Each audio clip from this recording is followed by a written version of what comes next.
Knowingly or unknowingly, the extreme feminism is destroying Hinduism.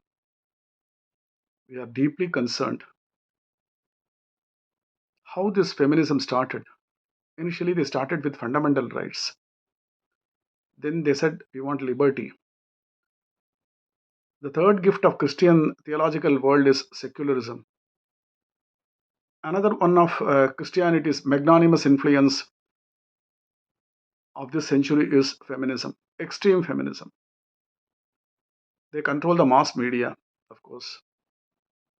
Thousands of acrimonious anonymous sticks from the heaving list of propaganda ridiculing Hindu woman who wants to live Hindu life.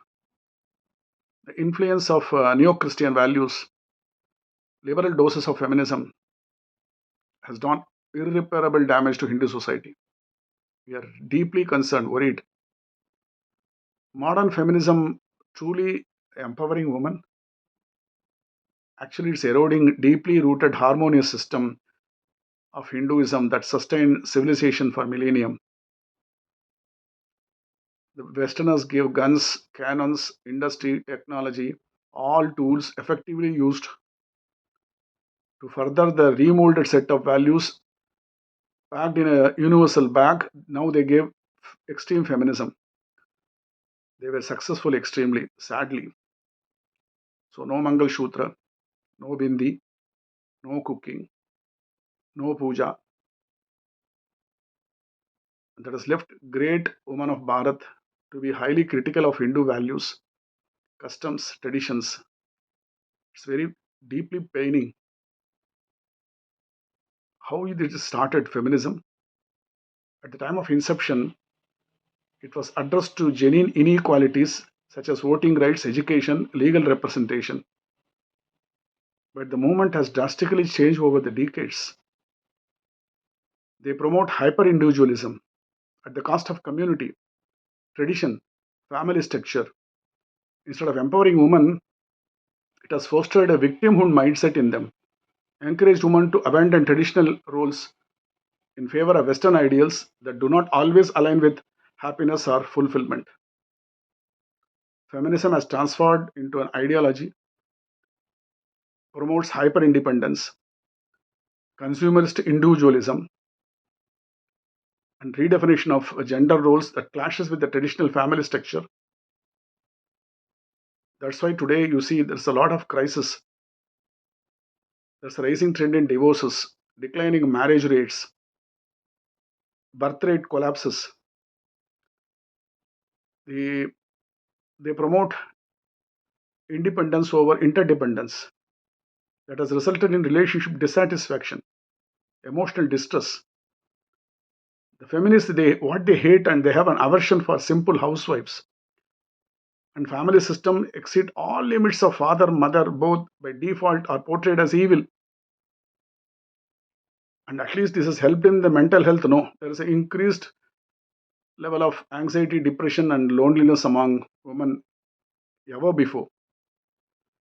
Corporate or exploitation of women, exploitation of feminism in the name of feminism. It has become a corporate tool now. And then the rise of boss baby culture and homemaking is oppressive. So they go there. Many women prioritize job over family, often at a great personal cost. Really, we pity them. And then the feminism has got a war. They are waging a war against tradition, spirituality. Traditional lifestyles are oppressive. So, without even understanding the nuances of ancient wisdom, Hinduism, women were not viewed as subordinates, but as essential pillars of family, society, spirituality. As it was apparent a couple of years back, there's a Sabrimala movement. Its special entry rules were mocked and battered by feminist, atheist, and Hindu lobbies, anti Hindu lobbies. Coming to the dressing, alankara, adornment, it has always been regarded as an essential part of daily routine. Becoming over obsessed with the showing of one's body is just as dangerous as obsessing about covering one's body. Both are dangerous. We should wear what makes us look and feel beautiful, because when we worship Devi, we are really worshipping ourselves. Ardhanarishwara, the Purusha, the masculine, the Prakriti, the feminine, both are equal. Neither gender is superior, but both are essential for cosmic harmony. Women as custodians of Dharma, they nurture tradition, wisdom, morality, Vedic education, economic participation. Contrary to the modern misconception, ancient Hindu women received education in Vedas, mathematics, medicine, governance. Gargi, Maitreyi, Lobamudra, they were all revered scholars. Women as rulers, Rani Durgavati, Ahilyabai Holkar, Chand Bibi, Lakshmi Bai. Women as legal and economic rights, Manusmriti provides clear directives ensuring women's inheritance, protection, and dignity. Ancient Indian women managed business, temples, and financial transactions. They challenged the notion that they were restricted to household duties. The British colonial influence, distortion of Hindu traditions. Hindu scriptures not only acknowledge that, also celebrate power, wisdom, and authority of women.